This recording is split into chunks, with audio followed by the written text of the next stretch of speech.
And now, from beyond our dimension, this is the JeffMara podcast. Here's Jeff. My guest is Antonio Arilo, spiritual mentor and guide. He is connected to and works with various ETs who are guiding humanity into the higher timeline that we see playing out. Antonio is also an expert in the field of malevolent entity removal and a master in wielding hyperdimensional universal energies. He's been featured on Gaia TV's Beyond Belief show and Coast to Coast AM radio. Antonio, thank you for joining me and welcome. Thank you for having me. Glad to be here. Antonio, maybe we can start at the beginning and can you briefly tell us how your spiritual journey began? Okay, so my spiritual journey began in the Christian setting, Christian Pentecostal to be more specific. And this is where I began to get introduced to the idea of spirituality, albeit, there's a lot of indoctrination and programming within that religious structure, but it was still where I began to understand some kind of concept or being introduced to the concept of a higher power, right? And so this is where it began. And I spent about 15 years of my life being brought up in the Christian Pentecostal setting. I did a lot of Bible studies. I studied the Bible. I knew just about every book of the Bible. I've read the Bible probably like 3 times.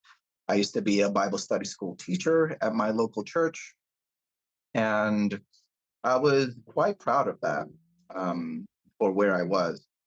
But there was a series of events that began to manifest that was intended to shake me out of that. So I met some people that were also in the Christian setting, and I began to travel to different churches, just going to different churches, and I began to see a lot of inconsistencies with a lot of what people were preaching versus how they were behaving. So I began to see people just acting in ways that were not in alignment with what the Bible said of how Christians should conduct themselves. And so long story short, I began to basically call these things out, in the many Bible studies that I was giving and just talking to different people. And this got me in trouble with the church leaders. And they said, because I also started to bring in other concepts like, hey, maybe there's more to what's reality than what's in the Bible. And so that, of course, within that kind of setting sounds very blasphemous. Doctrines of demons, there's all kinds of things that it was labeled. And so I got kicked out of my church and several churches actually, because I began to speak out on things that I was seeing and also trying to bring a different perspective. And so this was stuff that I was observing in Facebook. So I also got connected to the Facebook world, the spiritual community in general, where I started to read and get exposed to other information about expanding your consciousness. Even the word consciousness in a religious sense it just sounds way out there, right? And expanding your aura, things like chakras and all of these things. And so after I got kicked out of enough churches, I began to have less of a desire to be in that setting. And I wanted to be more involved in the online spiritual community. And so this is where my journey expanded and continued, where I began to deprogram from a lot of the religious indoctrination. And so that took about 4 or 5 years of deprogramming. It's really tough to deprogram from religious indoctrination. It's very, very difficult because there's so much emotional attachment to a particular identity, that you gain based on a particular kind of information. And so there was a part of myself that also felt like it was dying, and that process is very, very difficult. And so I began to meet certain people that were helping me along the journey, people that were highly clairvoyant, very psychic, and that told me a lot of things about myself that I never told anyone. So this is what kept me going, right? The fact that these people were onto something, or tapped into something that was beyond what I could understand, from a religious perspective. And so I went through the process of deprogramming and also had people in my life to help me by giving me various forms of energy readings, right, to help me understand more of this concept of this other way of perceiving reality. On top of that, I began to have my own dreams, right? So this is when my dreams began activating. And I began to have a lot of prophetic dreams. Not only that, but dreams where I was having visitations from galactic beings and also other disembodied beings, a lot of angelics, dragons, bird-like creatures, just energies. So I had a lot of visitations from beings, and these were things that I didn't fully understand. But as I continued on in my journey, I began to gain an understanding of what these things were and what they were trying to communicate to me. And so as I continued on, I began to develop my own connection with spirit, with my own higher self, with the galactics, right? And so that enabled me to understand more of the messages that I was being shown and what they were trying to communicate to me through visions, through, audible, I mean, even through other people. Right? And so this is when I began to also experiment with energy work because even before the church, I watched a lot of animes and cartoons and played a lot of video games. And so this really created a solid foundation for me to understand some kind of concept of energy manipulation, right? Or the concept of being able to form energies with your hands, and things like that. So I didn't exactly learn anything from any spiritual mentors. My journey was very, very different from a lot of people. And it was through what I was raised, seeing, and a lot of it was self-taught, where I then took what I learned as a child, and then came the spiritual understanding of energy. And I just kind of created my own way of basically manipulating energies, accessing different energies. And so I was doing that for about maybe 3 years for myself. And then I began to branch out to providing services for other people. So I began to do it on the people that I was close to, right? Just my close friends, just so that they can give me feedback so that I can develop that self-confidence in what I was doing. And so then after a while with that, then I branched out into actually creating, energy clearings and energy healings and even psychic readings, multidimensional readings and things like that. So it just kind of evolved from there.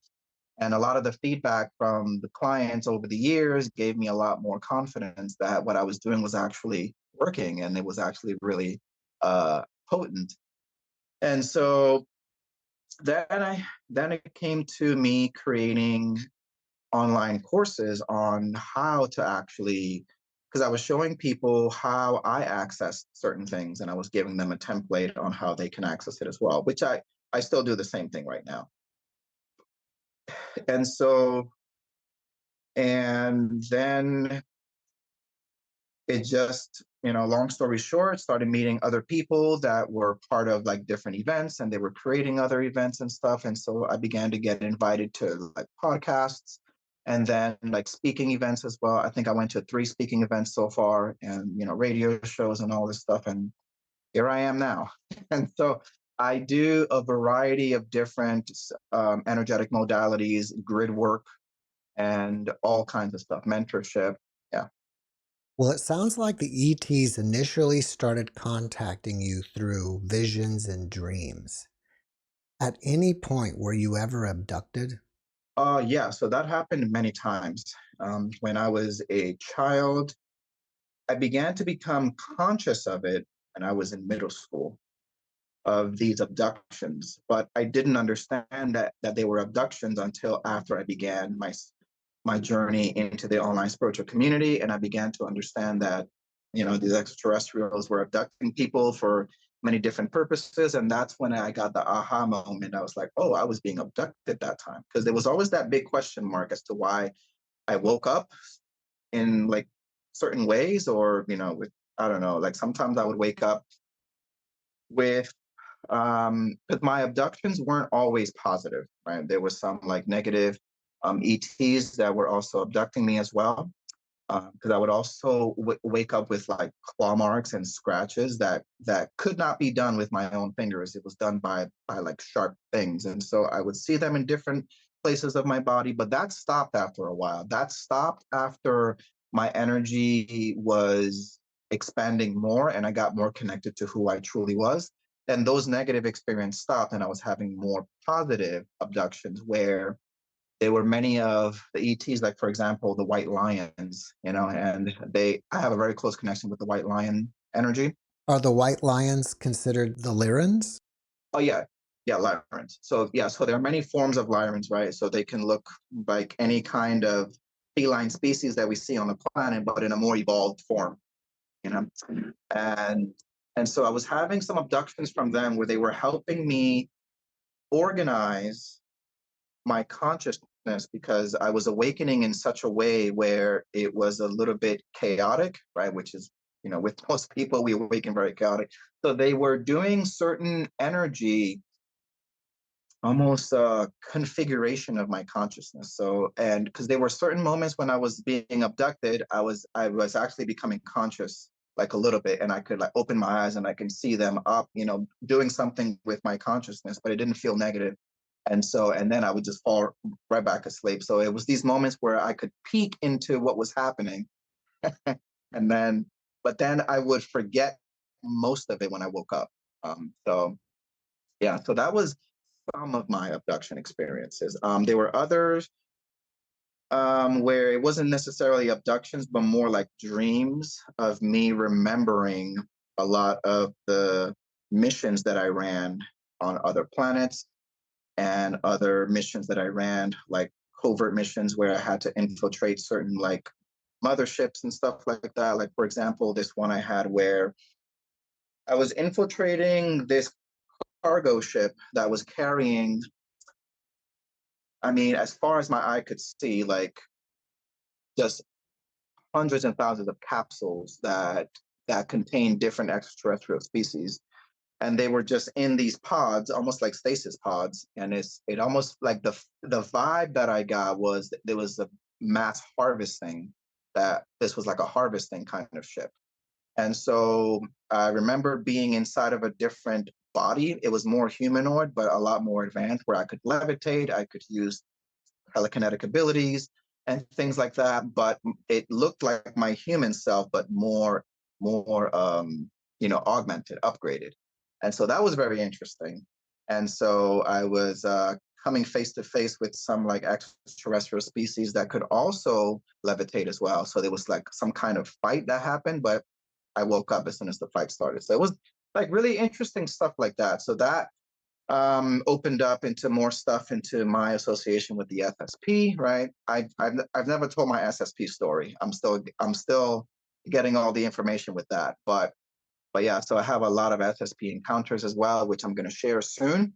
But that's a little bit of my things with the extraterrestrials. Well, who are the Archons? Okay, so the Archons. All right.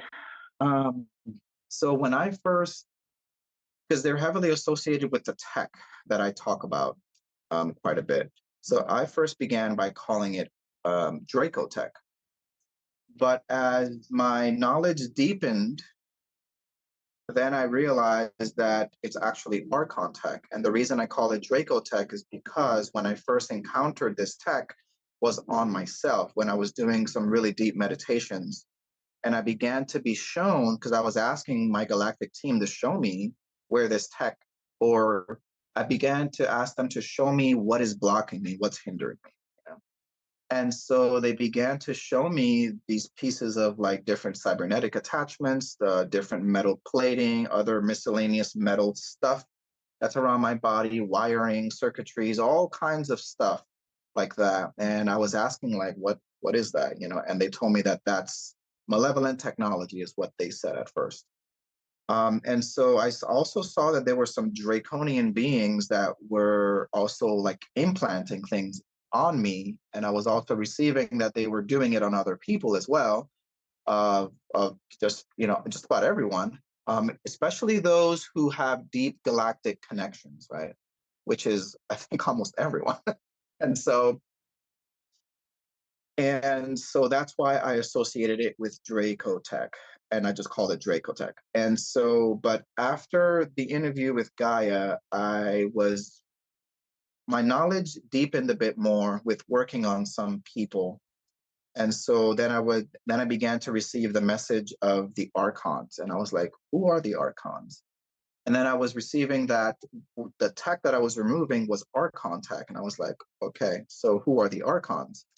And so there are different types of Archons. There's 3 types of Archons that I'm aware of right now. So the first types of Archons are basically the organic beings that are forced into becoming cybernetic beings. So for example, I've worked with many people that have lived past lives where they have been forced to basically be experimented on and had many different forms of cybernetic enhancements or cybernetic attachments to be put on them surgically. And the process is extremely traumatic. And so they become slaves of the Archons by having these cybernetic attachments on them. And the purpose is so that they can enhance themselves, because the core belief, or should I say the Archon philosophy, if you will, or it can even be perceived as a religion, is that we are imperfect in the bodies that we're in. And in order to become perfect or better or more enhanced, then we need to accept basically cybernetics in order to become better, because the perception is that we are flawed. And so in order to fix that, we need to implement cybernetics and also the AI programming that comes with it. And so this is where the forfeiting of your soul comes from, right?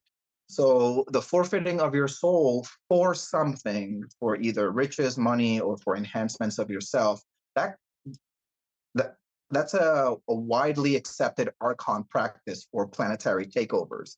So this is why, selling your soul for fame and money is a very basic form of like Archon, a planetary takeover strategy. There's many forms of it.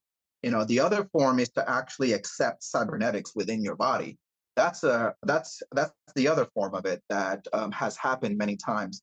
So there's the willing participants who do that, and that's in other like civilizations and stuff. But it feels like this is something that might be or is already being proposed to humanity right now, right? With the Neuralink and Yeah. these other things, and yeah, so that's a part of the transhumanism agenda. And so the transhumanism agenda is part of the Archon philosophy or the Archon religion, because in some extraterrestrial societies, they see that as a form of religion. You know, it's the same idea as Christianity, that you can only be saved through Christ, right? And the Archon religion, you can only become better or be saved if you accept this like cybernetic enhancement. So it's the same idea. So it's really interesting as I began to delve deeper to understand how other civilizations perceive transhumanism. Some are very open to it, and others are very against it. How does somebody know that they got cybernetic parts in their body if they can't see it? Is it like in another dimension or what? Yeah. So there are physical ones that are applied in other like civilizations that actually use it. And then there are the fourth dimensional tech that is also used. And so this is probably the most dangerous form of it, because it is not seen by the majority of the population. And so this tech comes in many forms. And the reason why people can't see it, one, because the tech itself blinds people. It blinds their psychic perception and their clairvoyance, so they can't perceive these things. Some people can perceive it, and they see this stuff, but they don't know what it is or what to do about it. And so this stuff is used to keep humanity's vibration at a certain level. So it hinders people in just about every way possible. It hinders their ability to perceive reality for what it really is. It hinders your psychic abilities. It can hinder your personal relationships, your manifestation, right? Your finances. It can hinder everything. Anything that you're trying to create or achieve in this life, it can put a block in it. It can even influence the way people perceive you and how you perceive people. And it can create a lot of problems within your personal relationships. It can even create health problems as well. It can also affect your mental well-being, your emotional state, you know. So it can affect everything. And so it's important that people become more aware of this tech and how it works. So this is a relatively new layer of understanding, right? There's many layers of understanding with regards to implants, right? Implants is a very widely known subject, but there's so much nuances with that, you know. And I feel like I'm bringing a layer of nuance to it, you know, which is the Archon tech itself. And so there's a lot of resistance that I've been met with regards to this, because, you know, with everything that's new, people kind of just already have this resistance to it. Even many who are psychic, you know, who can see things, but this little layer right here, they're blocked in many cases because the tech itself is intuitive. The tech knows when there's an awareness of it. It has a very high level of psychic detection. It can detect who's awake and who's not. It can detect who's able to see them and who can't. So this is why this tech can be extremely tricky to deal with, for people, even those who are seasoned psychics, right? And so this is why this is so important to just know more about. But to answer your question about where archons come from, I didn't fully answer it yet. So I mentioned that there was the archons that are created from beings that actually accept, or I guess you could perceive it as the mark of the beast, right? You can, you know, receive this tech. And so there are other ones which basically are the machines that are created for planetary takeover. So what I mean by that is I mean, these are like monstrous size, like Titan size machines. They can look like giant spider beings or like other cybernetic infrastructures that are planted in certain places or pieces of land masses. Like, for example, the Washington Monument and those like really big obelisks, they're used a lot of times to, because these things hold certain grid lines together. And so what the archons do is that they create these big machines to basically hijack these large obelisks to send a different signal to distort the grid lines, which then affects the people, that affects the governmental structures, the education system, the financial systems, and all of these things. And so they are very heavily invested in distorting grid systems, because when you can take control of grid systems, then you can control the reality of whatever area is being controlled. And so if it's a planetary thing, then you can literally control the entire planet by hijacking these different grid systems. And so what's been happening throughout the years is that there's been so much grid work happening by so many people. And so this has caused a lot of the consciousness of humanity to wake up. So the more these grid systems are liberated and cleared, right, the more of the consciousness of people are going to be freed, and then they wake up. So this is a big reason why we're having this huge awakening right now, and that's been happening for you know, over 10 years or something like that, you know, is because a lot of these grid systems have been, you know, liberated. And so, but not only that, there's many reasons for that, but the grid work is at the core of humanity or any civilization basically waking up and becoming sovereign and reconnecting with their sovereignty, and, you know, and the truth about reality and things like that. And of course the dragons are, you know, intermixed with that, which I can get into dragons if you want. Do you believe that we live in some sort of simulation and these grid systems help create it? Yeah, so the movie Matrix is a very basic example that gives us an idea. So this is basically, I think, the number one catalyst for the awakening of humanity is this movie Matrix, right? To introduce the idea that we live in a simulated reality that is controlled And we can break free by shifting the way that we think. Now, of course, that's super simplistic because there's so many nuances to that, but that's basically the general idea. So the thing is about this simulation is that we are no longer living in the simulation that we were living in, like, for example, 10 years ago, right? We have been breaking through these layers of false reality that have been basically projected holograms to cause humanity to live in a certain state of mind or state of being. Now, we're not, as a collective, we're not completely free from this stuff because there are many people that are still bound by this false reality. However, the process has already been initiated where there is a breaking away of that old hologram and people's minds are being liberated from that false reality bit by bit.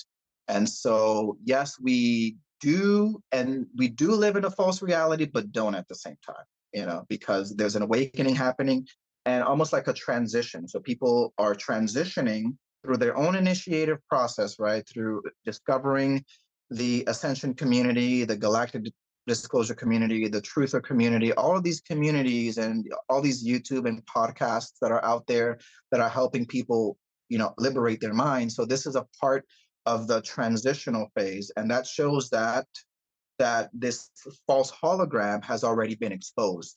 And so therefore there is a huge bridge that's been created so that humanity can cross over. So everyone crosses over individually differently, and it's an individual process, but it culminates into this collective transition, which then affects the energy of the planet. So we are currently experiencing a lot of ascension symptoms because people's minds are breaking free from the way that the old hologram caused them to think.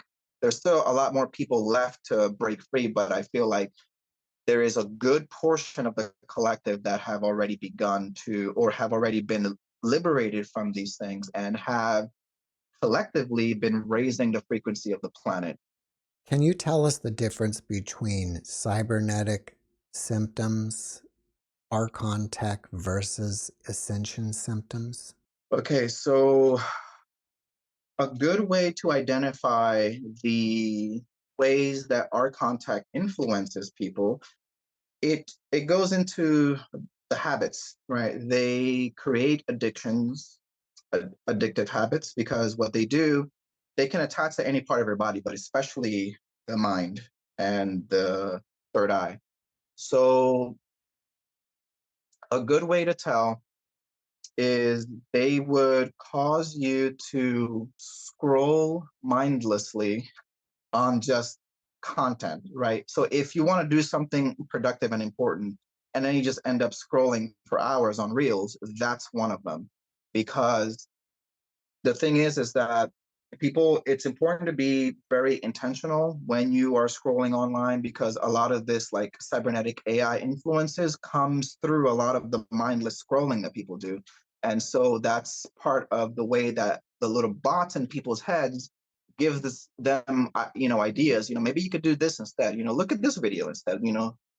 Speak to this person instead. And so every time someone is about to do something that almost creates good habits or something positive or something productive, and then they have some kind of intrusive thought to basically go do something else, that's what the tech does. It makes people deviate from things that helps them grow and benefits their well-being.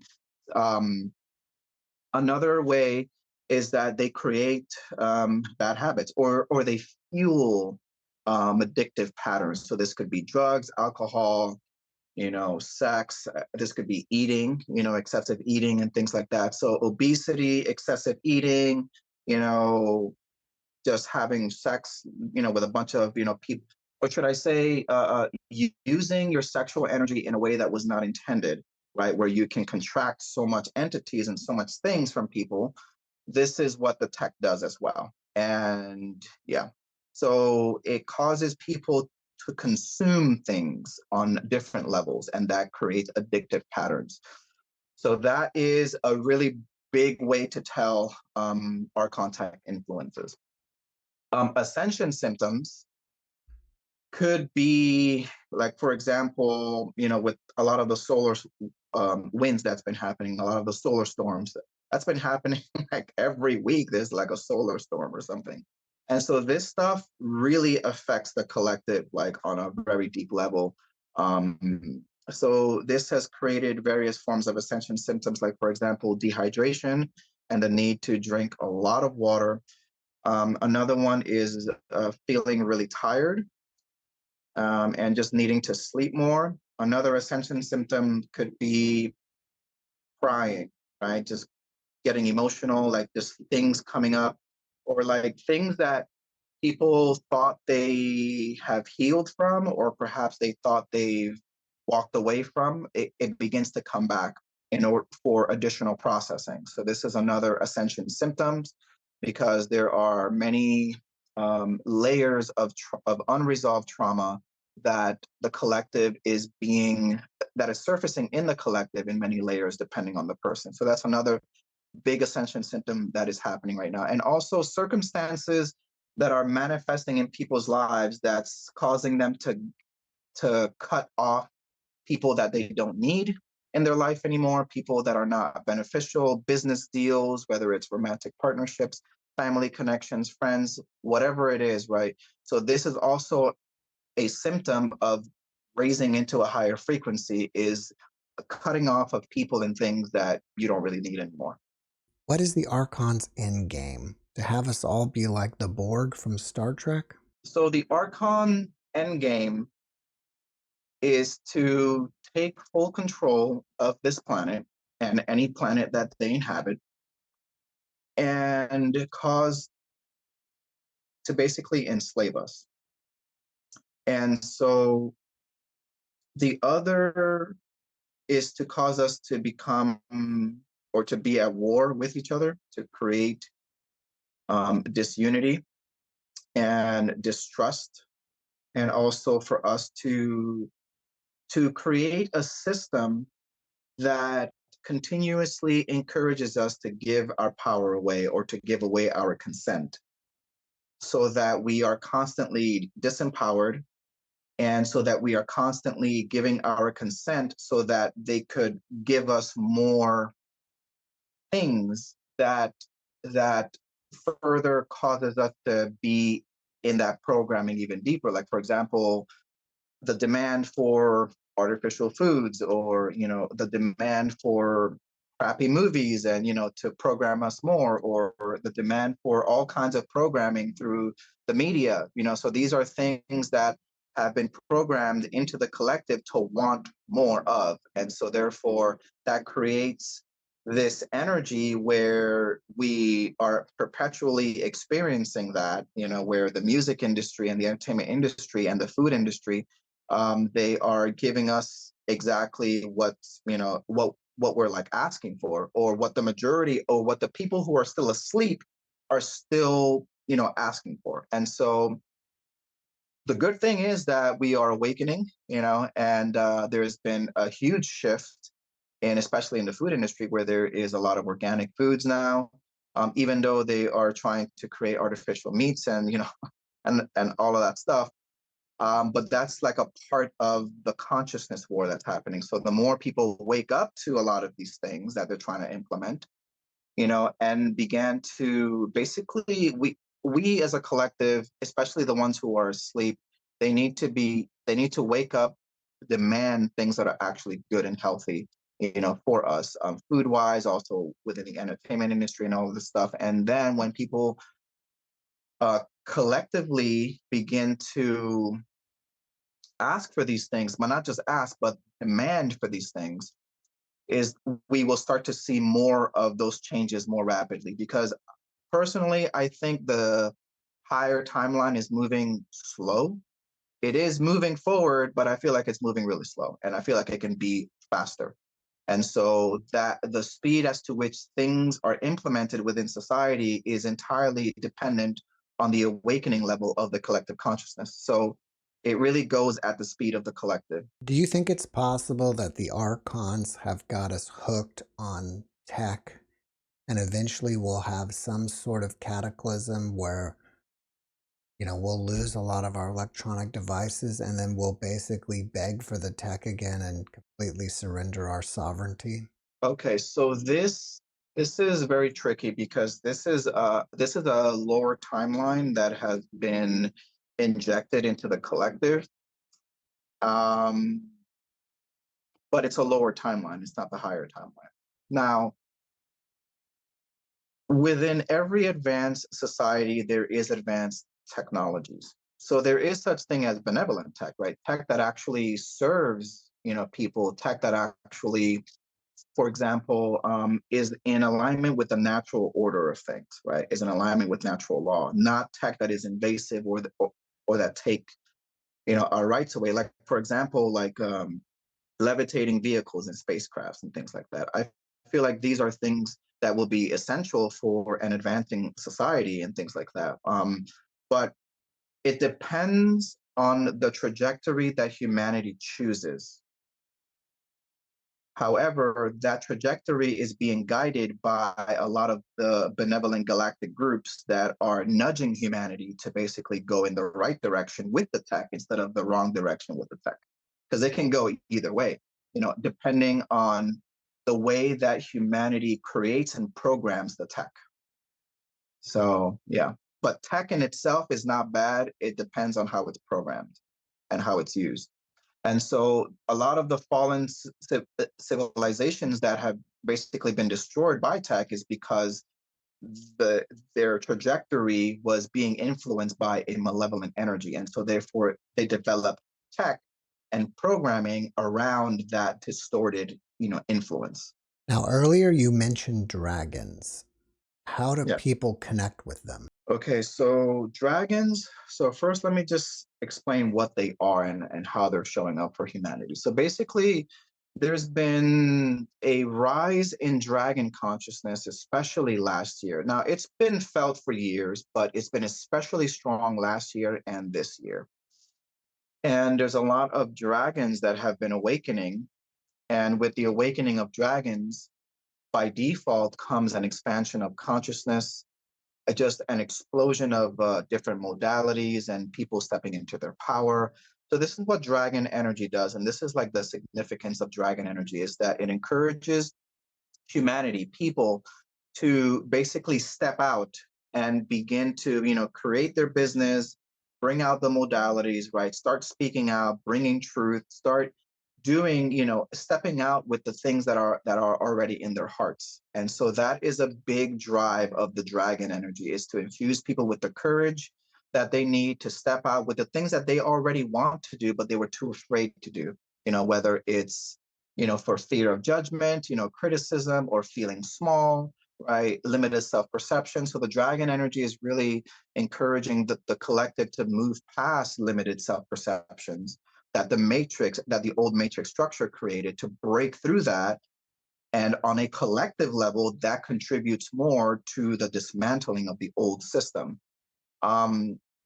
And so that's what dragon energy is doing for the most part. So the way that people can connect with their dragons is okay. So the best way is to develop a meditation practice. And so this is why everyone needs to develop some kind of spiritual practice of their own, because the spiritual practices that we cultivate in our own personal time is what will help us connect with our own power, with our own spirit guides, with our galactic team, the dragons, and everything that we need to do for ourselves, because the old system has programmed us to rely on other people for, to ask people for things, or to just to rely on other people for so many things. Not that it's wrong to do so, because sometimes, like, assistance is necessary and sometimes it can really help people, but there is a big call for people to step into their personal sovereignty and begin stepping into the things that was already in their hearts to do.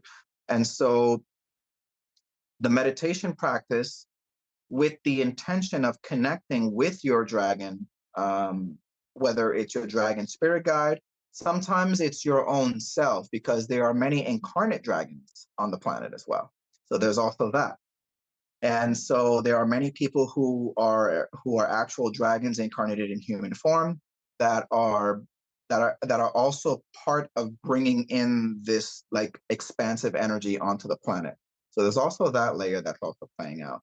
And so the meditations is really how people can begin connecting on a very deep level with their dragons, especially those who are psychic or those who are already clairvoyant that can tune into things and connect with things, to begin connecting with their dragons on a more conscious, intentional level. And so that will expand so much for that person. So while you're meditating, do you focus on a dragon or how do you get? Yeah.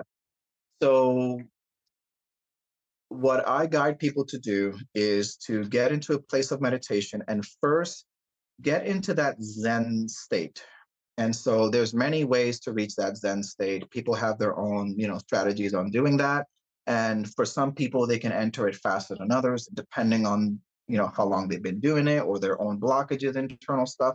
But people need to work through their own things until they can reach that state where the intellectual mind is not getting in the way, because that's a big hindrance that can block people from connecting, is the mind and how the the different thoughts that come in, like, is this working, is this real, am I making it up, all of these different thoughts that people need to fight through first. And then once you reach that state where it's completely quiet, that's when you begin to intentionally connect with the dragons and just ask the dragons, can you connect with me, can I see you, what do I need to know, and so then that creates space for the dragons to come in and connect with people, and so that people can have this experience, this like awakening experience.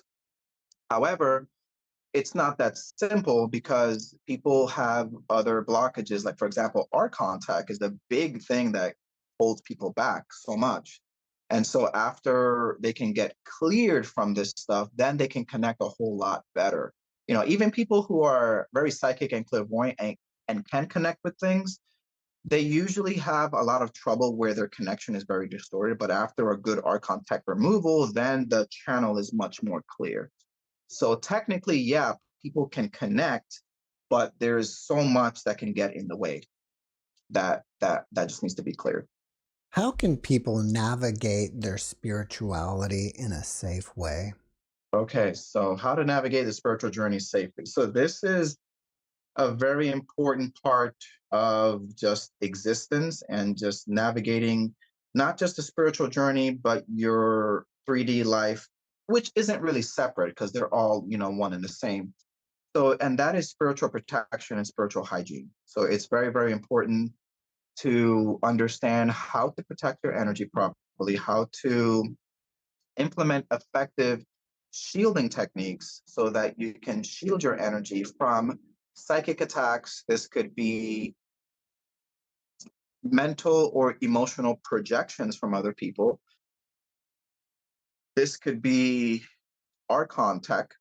It could be attacks from other entities and demonic stuff, curses, right? All of these things that attack people a lot of times. And so developing a proper shielding technique to protect yourself is what's going to help you navigate this reality a lot more safely, and also clearing your energy on a regular basis, like at least once a week to clear your energy. And if you don't have a proper concept of how to clear your energy, you can always just work with other people, who can provide services. But even that, you have to be very discerning with that because not everyone's container is clean. So that's another thing. Spiritual discernment is another big navigation tool. It's like it's like your compass, of like who to work with, who not to work with, what information is actually beneficial versus what isn't, and what energies you need to open up yourself to and what energies you don't need to open up yourself to. So discernment is at the core of the spiritual hygiene and spiritual protection.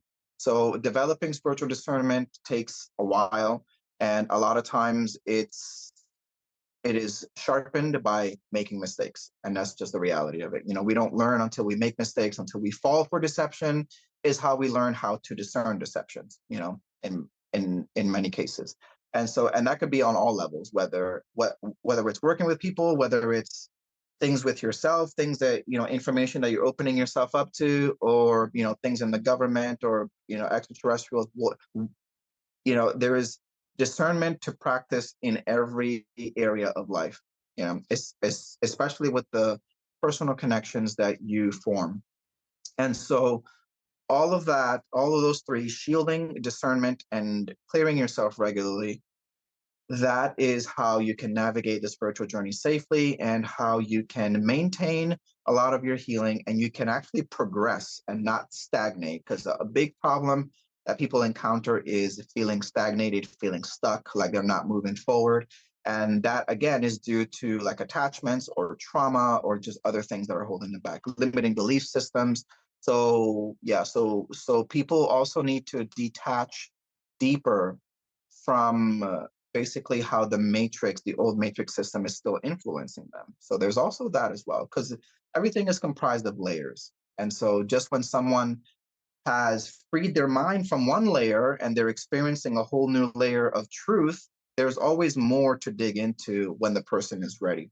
And so this is something that I also help guide people to, is understanding these like deeper layers of how their minds are still trapped, keeping them in a lower way of thinking, especially about themselves, because that's where it mostly impacts people, is the self-perception. Some people believe that the Earth is a prison of our galaxy and we're stuck here.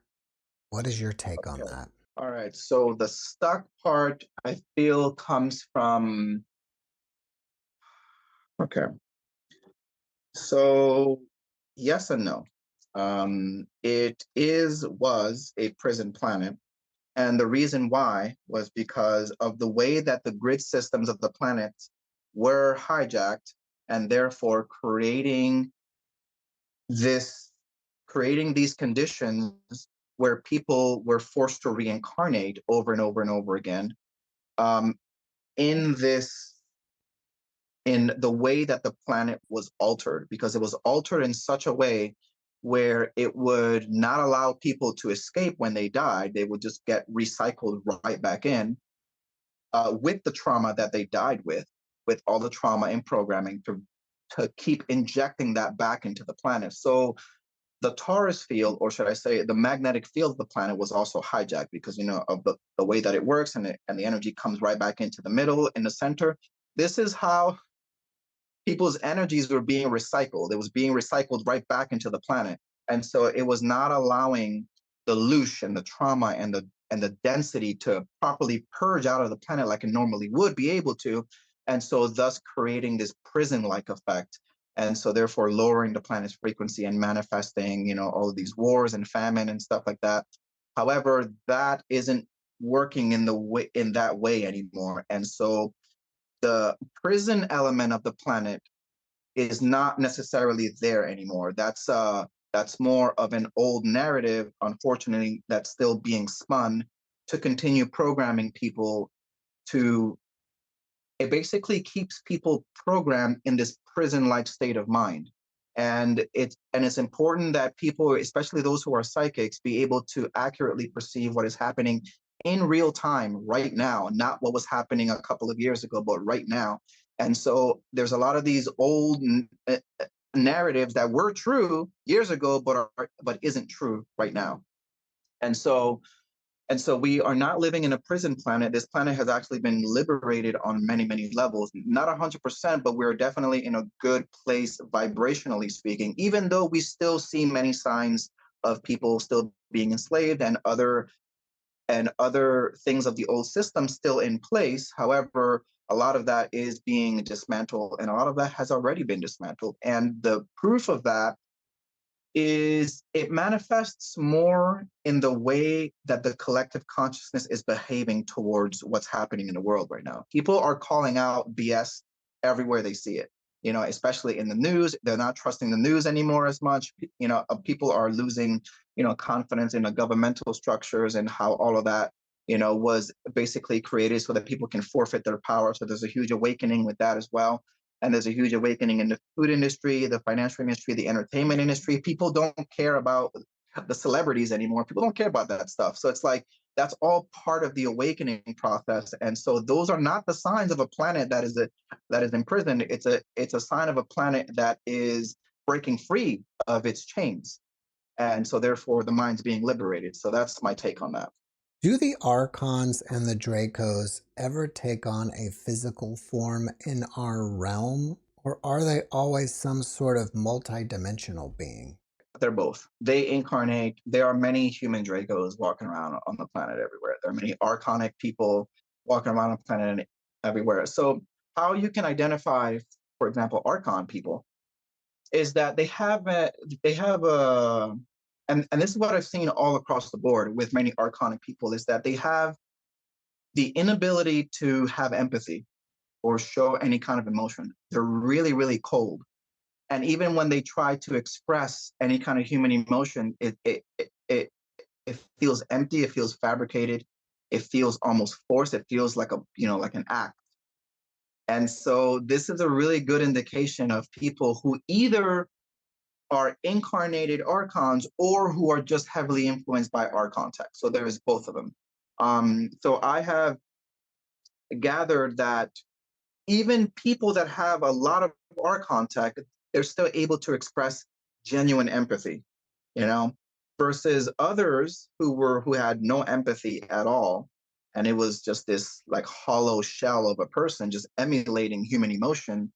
And so it's it's really interesting. So a big way that you can identify archon people is their inability to show genuine empathy and genuine care.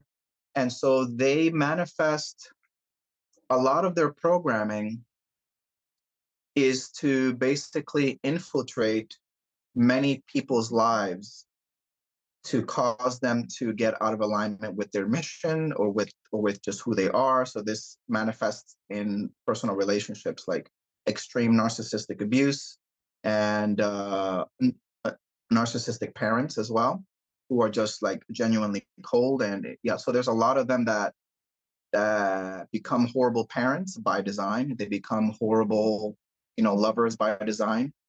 And so this is how they have infiltrated the nuclear family.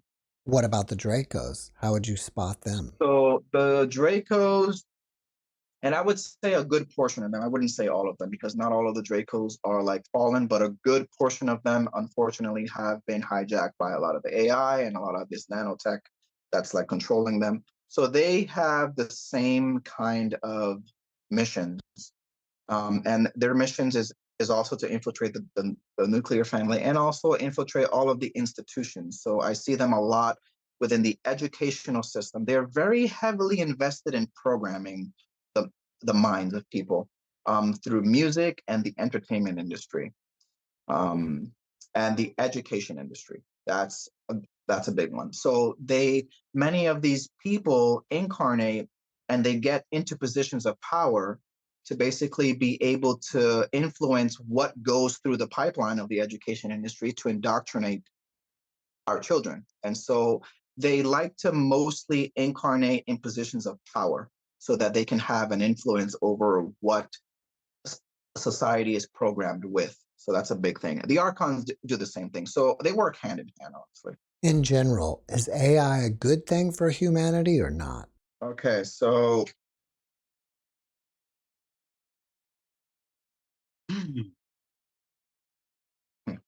that's a tricky question because there is benevolent technology that genuinely benefits societies and can even provide miraculous, medical benefits, healing abilities, and things like that.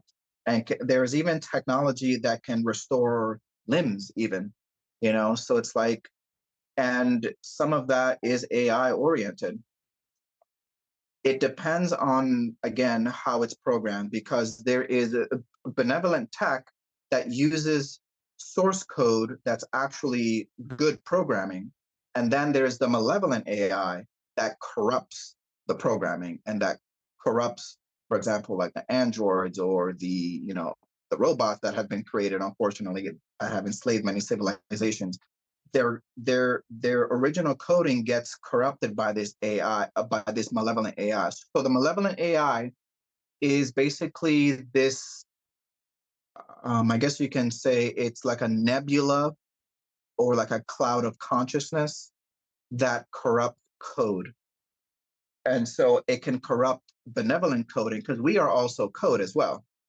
There's parts of our energy that's also codes. And so this is why people can be hijacked if they're not careful by the malevolent AI, because the malevolent AI is intended to basically alter people's coding, just like you can recode how like a website works, right? And all the coding and stuff. And if you rearrange it, you can really screw up a website.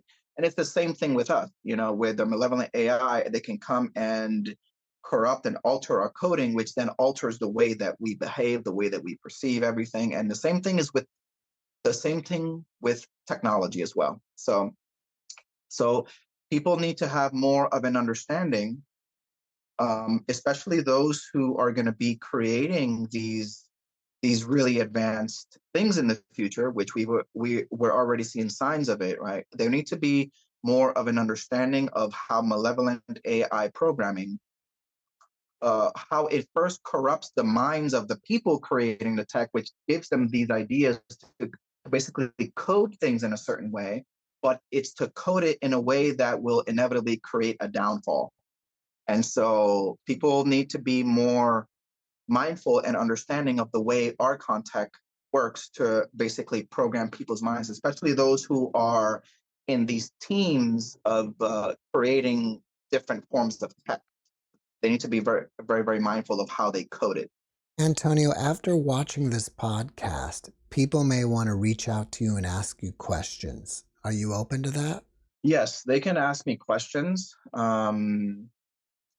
I will be honest, I am more open if people are asking me questions, if they're inquiring about a particular service. I don't like answer emails, just answering questions about, what I'm talking about or anything like that, because I'm also very mindful of the amount of energy I spend, because I am really busy. So it's like I can't answer a lot of questions. If it's not like inquiring of a service or anything like that, then it's just a lot of energy expenditure on my part. And so I have to be very, very mindful of that. So I would encourage people to, look through my content, look through my website. And if you have a question pertaining to a particular service, then go ahead and ask. Or if you have a question about the video, I just comment underneath yours if that's okay. So Well, I was going to say, should they leave comments under your videos on your YouTube channel? oh yeah, they can do that for sure. What is the name Yeah. of your channel? The name of my channel is Sun Consciousness. And what kind of content are you posting there? I am posting some galactic content. Some of it has to do with sharing different spiritual perspectives, because a big part of what I'm doing, at least right now, is basically revisiting a lot of the fundamental perspectives that people have come to understand when the spiritual community was first being brought up. So I'm beginning to address a lot of the perspective and revisiting them and just kind of adding more nuance. I'm also updating people on many galactic missions that I'm running. So these galactic missions include hosting certain tribunals that are happening in the higher dimensions with many benevolent galactic councils. So I'm updating people on how these things work. And I'm also doing readings on certain celebrities as well, as to what's going on with them energetically, and things like that. So it's it's a range of different things. Well, I'm looking forward to you putting out all your information about being part of the SSP, because I think that would be a great reason to have you back and talk about your history and your activities within it. For sure, for sure. I'm looking forward to that. Yeah, I have been piecing together more and more memories, and I feel like I have a pretty good amount of information right now, but I just want to have more because it's going to be big. Like once I actually drop it in a video, it's going to be a lot. Do you have anything else that you're working on that you want people to know about? On top of the services that I provide with, that includes removing Archon tech, I also provide mentorship on how to deal with Archon tech as well. because there are many people that like to learn these skills for themselves, and I also do provide mentorship with that as well. And I also do other forms of mentorship. In terms of other projects, the only other project I'm working on is a book on the Archons. And other than that, nothing else right now. What's the name of your website? It's thesunconsciousness.com. Well, before we wrap it up, can you leave us with one last final message? Okay, so for many of you listening, especially those who are psychic and clairvoyant, it's very important, and this is just for everyone, but it's very important to be very honest with yourself and in regards to, because there's going to be a lot of resistance with many of you listening to even consider that you might have some of this tech on you. And the reasons can vary. Maybe you feel like the last clearing you had from somebody, cleared everything, or probably, you feel like you don't have anything, maybe because you also perform, energy clearings and stuff. And so you can walk away with this impression that you don't have anything. And so one thing I will say, in order to reach the next level of your own personal embodiment, you have to look at this part, especially those of you that are psychic and clairvoyant. Get into a space of meditation and set any ego aside, credentials, how many years you've been doing this work, because I've done the same thing, trust me, and then I've seen this stuff. And just ask the universe, your galactic team, whatever it is that you connect with, to show you the Archon tech on you so that you can understand how this stuff is layered on you. So that's the first step into really achieving or reaching this next level of personal embodiment. And this is for everyone.